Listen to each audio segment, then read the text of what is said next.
정부기관 중에 공정거래위원회가 있습니다. 말 그대로 공정한 거래를 보장하기 위한 정부기관입니다. 한국소비자원도 있습니다. 이 기관 역시 소비자의 권익을 보장하기 위한 단체입니다. 공정한 거래 그리고 소비자의 권익을 보장하는 기관들이 존재해야 되는 이유는 뭘까요? 이제 우리 오늘 본문을 같이 읽어보십시다. 오늘 본문 같이 읽습니다. 시작. 속이는 저울은 여호와께서 미워하시나 공평한 추는 그가 기뻐하시느니라. 이 공정한 거래를 보장하고 소비자의 권익을 지켜주어야 하는 기관이 있어야 하는 이유는 속이는 저울이 있기 때문입니다. 공평하지 않는 추 때문입니다. 저울과 추는 물건의 무게를 재는 기구입니다. 추가 또 저울이 정확하지 않으면 한쪽은 부당한 이득을 보지만 한쪽은 부당하게 손해를 입습니다. 그래서 저울과 추는 정확해야 합니다. 결국 이것은 정직의 문제입니다. 정직이라고 하는 것은 거짓이 없다, 진실되다 이런 뜻 아닙니까? 제가 좀 더 정확한 뜻을 알고 싶어서 구글에 검색을 해봤습니다. 근데 검색 결과를 본 저의 첫 반응은 이게 뭐지? 이런 거였어요. 자, 이게 검색 결과입니다. 검색창에 정직이라고 쳤는데 뭐가 제일 먼저 나왔는가 하면 정직, 공무원의 징계 처분 중에 하나인 정직이 나왔어요. 신분은 그대로 지닌 채 일정 기간 1개월 이상 3개월 이하 직무에 종사하지 못하게 하고 보수의 3분의 1을 감소하는 일이라고 뜻을 밝혔습니다. 저는 정직을 검색했는데 정직이 제일 먼저 나왔다는 거예요. 우리말 엄청 고급스럽죠. 정직과 정직이 다르잖아요. 이 완전 다른 뜻입니다. 정직을 검색했는데 정직하지 않아서 정직을 당하는 그게 먼저 나왔다는 겁니다. 저는 당연히 이게 먼저 나올 줄 알았습니다. 정직, 그러면 거짓이 없고 매우 솔직하거나 진실한 것, 이게 첫 번으로 나올 줄 알았습니다. 공무원의 징계 처분인 정직은 흔히 사용하는 단어는 아니잖아요. 그것보다는 거짓이 없다는 뜻의 정직이 훨씬 더 일반적인 단어 아닙니까? 그런데 정직하지 않아서 당하는 정직이 정직을 밀어내고 있었습니다. 우리말 잘 알아들으시죠, 지금?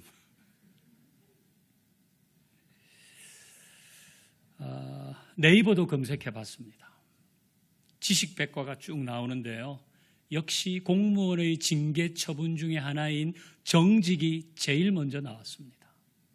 그리고 진실하다는 뜻의 정직은 네 번째 나왔습니다.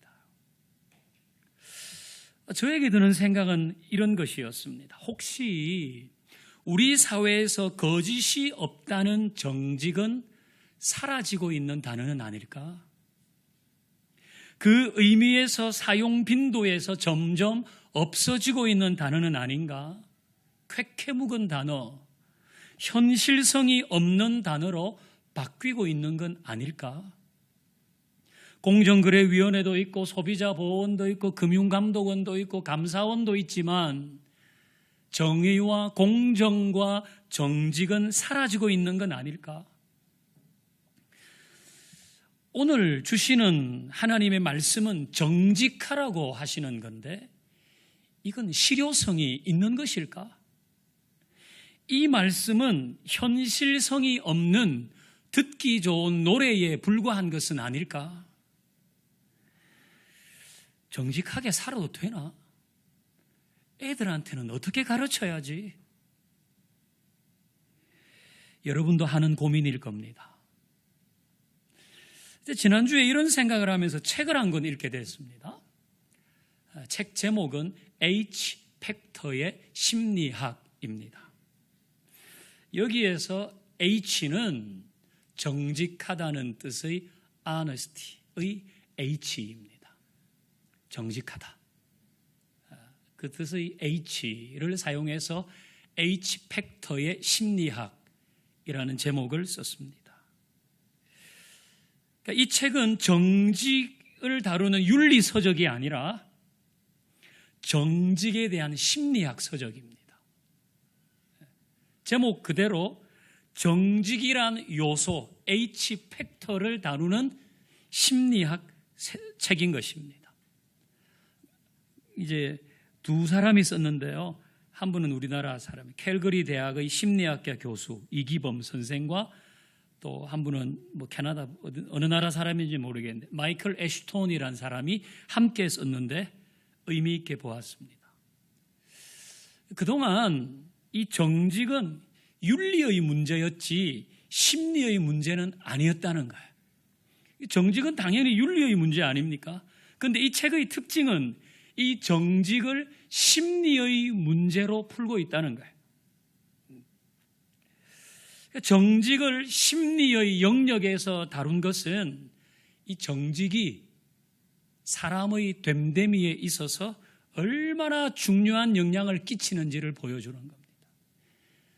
그러니까 이 정직을 심리와 성격의 차원에서 보는 겁니다. 여러분 TV 보면 우리 아이가 달라졌어요 이런 거 있잖아요.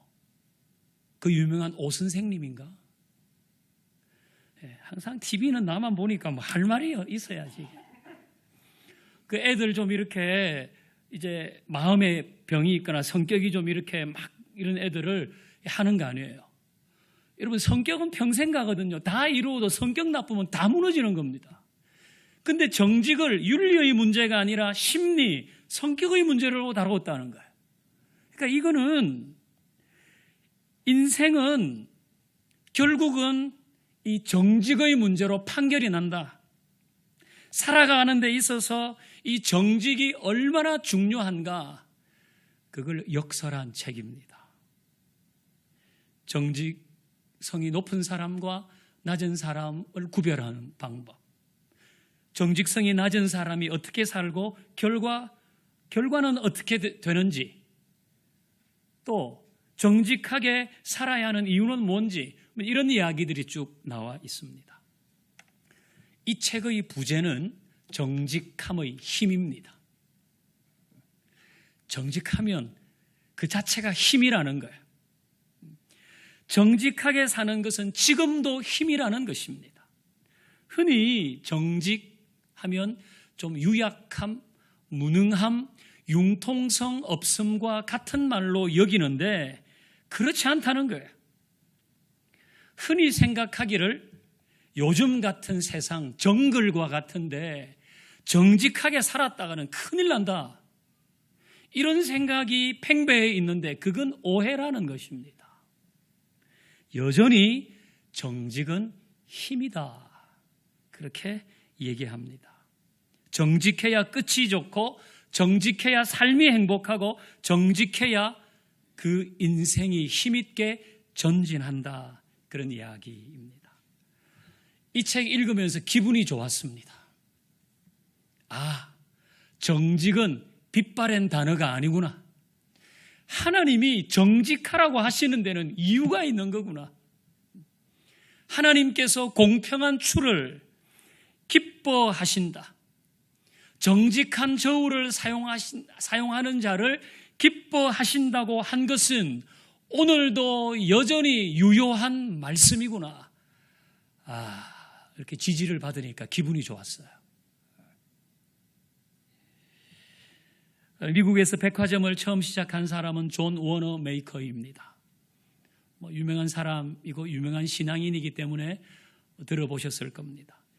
19세기에서 20세기 초반까지 살았던 사람인데요. 탁월한 사업가이고 또 유능한 교회학교 교사였습니다.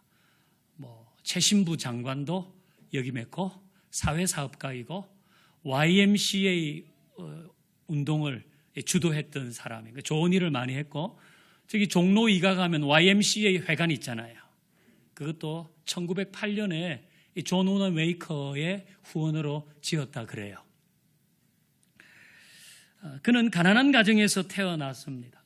초등학교를 졸업 못할 정도로 형편이 어려워서 어릴 때부터 일을 했는데 이제 상점에서 일을 했다고 합니다. 옷가게에서 일을 할 때에 손님들에게 옷의 장단점을 설명해 줬대요. 이 옷은 디자인이 좋은데 세탁을 하면 줄어들 수가 있습니다.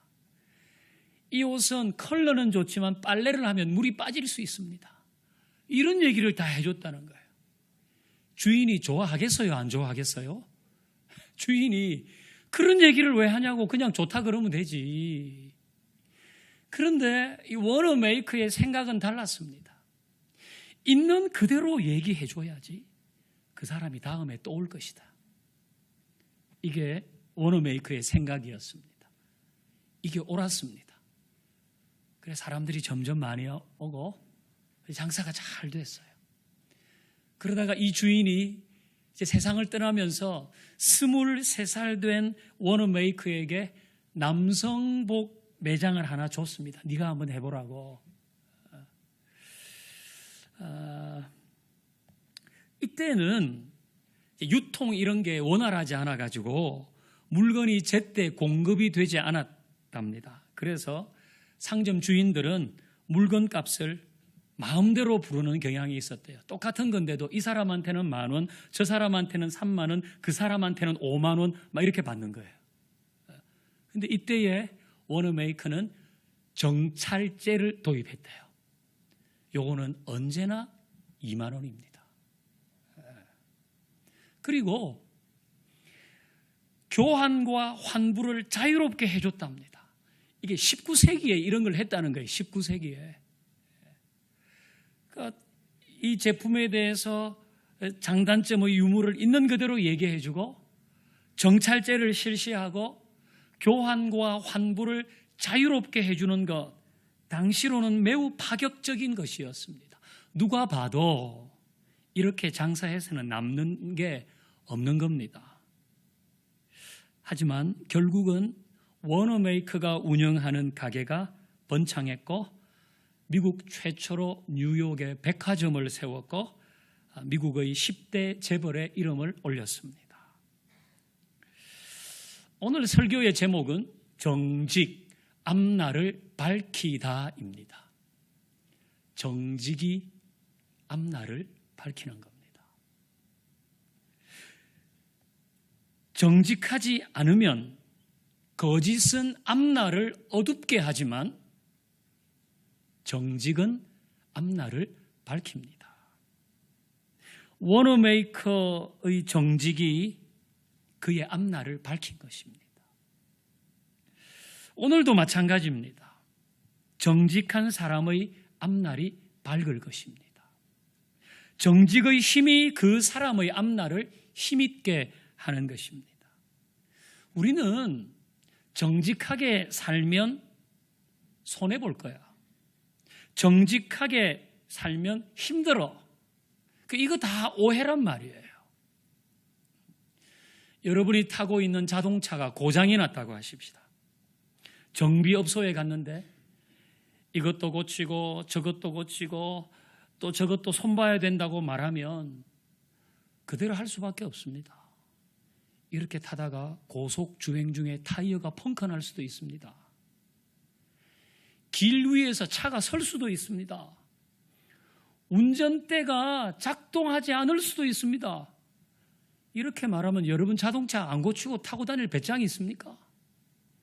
마음 한켠에는 뭔가 믿음지 못하지만은 고칠 수밖에 없는 겁니다. 그런데 만약 정직하게 정비해 주는 곳을 알고 있다면 그곳을 찾을 겁니다. 과잉 수리하지 않고 정품이면 정품이다. 재생품이면 재생품이다. 이 정도는 재생품을 써도 된다. 이렇게 해주는 곳이 있으면 찾아갈 겁니다. 정직한 업소이기 때문이죠. 다른 사람에게 소개도 하지 않겠습니까? 거기 가봐라. 자연히 그 정비소에는 고객이 많아질 겁니다. 여러분, 이게 정직의 힘입니다. 그 정비소의 앞날은 점점 밝을 것입니다. 정직이 그렇게 한 겁니다. 근데 반대로 부품 하나만 바꾸면 될 걸 3개 바꾸라 그러고, 재생품을 정품이라고 하고, 잠깐 그냥 기름만 치면 될 거를 이거 완전히 분해 조립해야 된다 그러고, 그러면 당장 손에 잡히는 돈을 있을지는 모르지만 그 업소의 앞날은 점점 어두워지는 겁니다. 여러분, 사람이 한두 사람은 속일 수 있지만 전부를 속이지는 못합니다. 그건 불가능합니다. 이런 예는 수도 없이 들 수 있습니다. 여러분이 어떤 업종에 있든지, 어떤 서비스를 제공하든지, 어디서 직장 생활을 하든지 정직하게 하는 것이 여러분의 앞날을 밝힐 줄로 믿습니다. 눈앞에 있는 작은 이익 때문에 정직의 힘을 부정하지 마십시오. 여러분이 전문직에 종사하고 있다면 역시 정직하게 하셔야 됩니다. 전문직은 그야말로 전문 지식이 있어야 되잖아요. 그 일반인은 잘 모르거든요. 그래서 그냥 다 몰라요. 그래서 전문직일수록 정직함을 추구하면 거기에는 넘치는 축복이 있을 겁니다. 왜 그런가 하면 하나님이 정직한 자를 기뻐하시기 때문인 거예요. 하나님이 정직한 자를 기뻐하신다고. 속이는 저울은 여호와께서 미워하시나 공평한 추는 그가 기뻐하시느니라. 하나님은 속이는 저울을 미워하신대요. 하나님이 미워하시는데 잘 될 수 있겠습니까? 아무리 저울을 속여서 큰 이득을 취해도 하나님이 미워하시면 그 인생이 잘 될 리가 없습니다. 지난주 오디오 묵상하면서 복의 2종류가 있다고 했습니다. 진짜 복과 가짜 복이 있단 말이죠. 가짜 복은 뭐예요? 복을 생각하시면 안 돼요. 복어 아니고 복. 괜한 얘기를 했어요. 가짜 복은요, 그때는 복인 줄 알았는데, 이야, 내가 이런 걸 하게 되는구나. 우와, 나에게 이런 게 생겼네. 근데 시간이 지나면서 그게 짐이 되는 거예요. 그게 가짜 복입니다. 정직하든 말든 상관없어. 우와, 복이야, 복. 근데 그런 건 갈수록 짐이 돼요. 하지만 진짜 복은 지금이 복이면 계속 복이에요. 이거는. 지금이 복이면 계속 복이에요.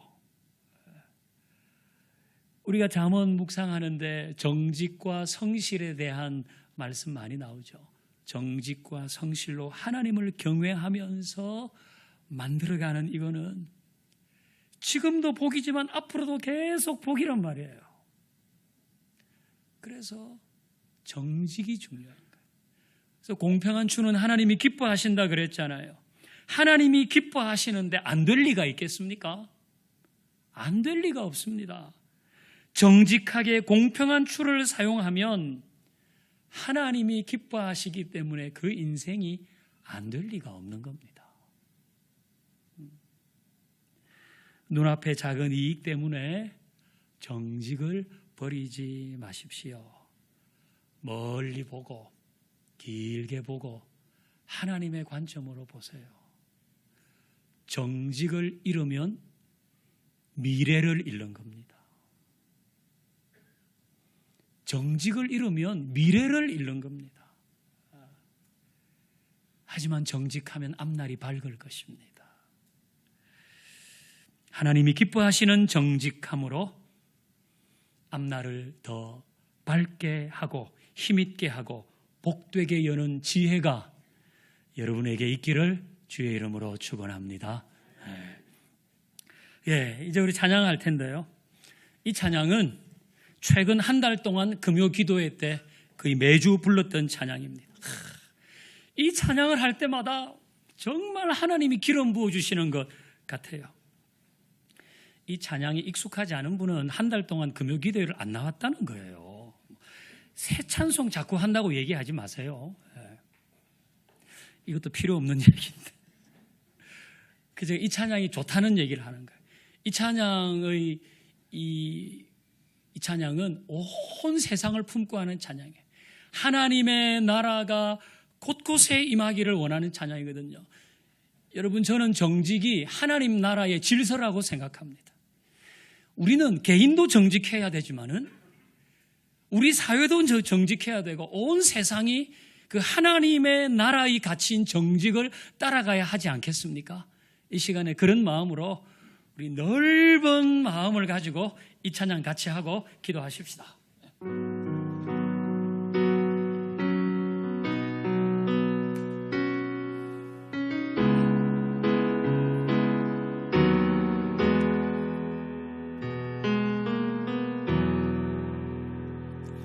우리 주 하나님 큰 영광과 존귀를 받기에 합당하신 지금 여기 계신 하나님 온 천지 만물을 지으시고 다스리는 큰 권능과 능력으로 주의 말씀이 이루시니 할렐루야.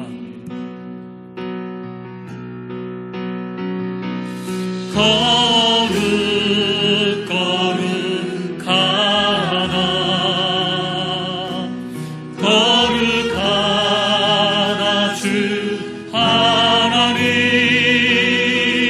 곧 전능하시니여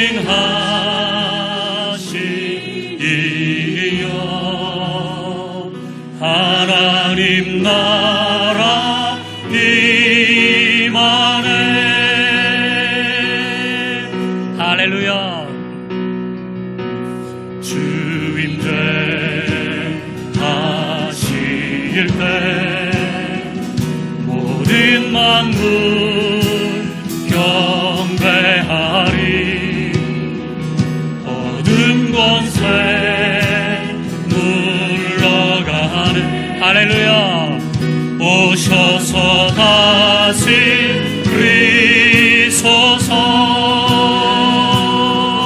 할렐루야. 거룩 하나님의 다스리심이 하나님의 나라의 가치가 우리 가운데 있기를 소망하십시다. 곧 전능하시니여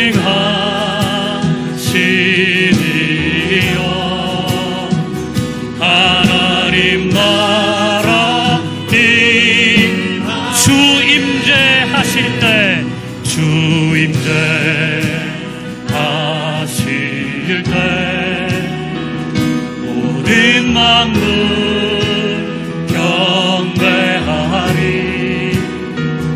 어둠 권세 물러가 오셔서 다스리소서.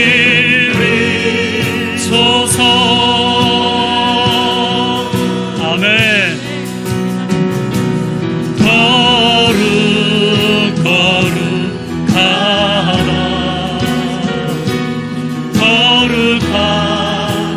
주 하나님 곧 전능하시니여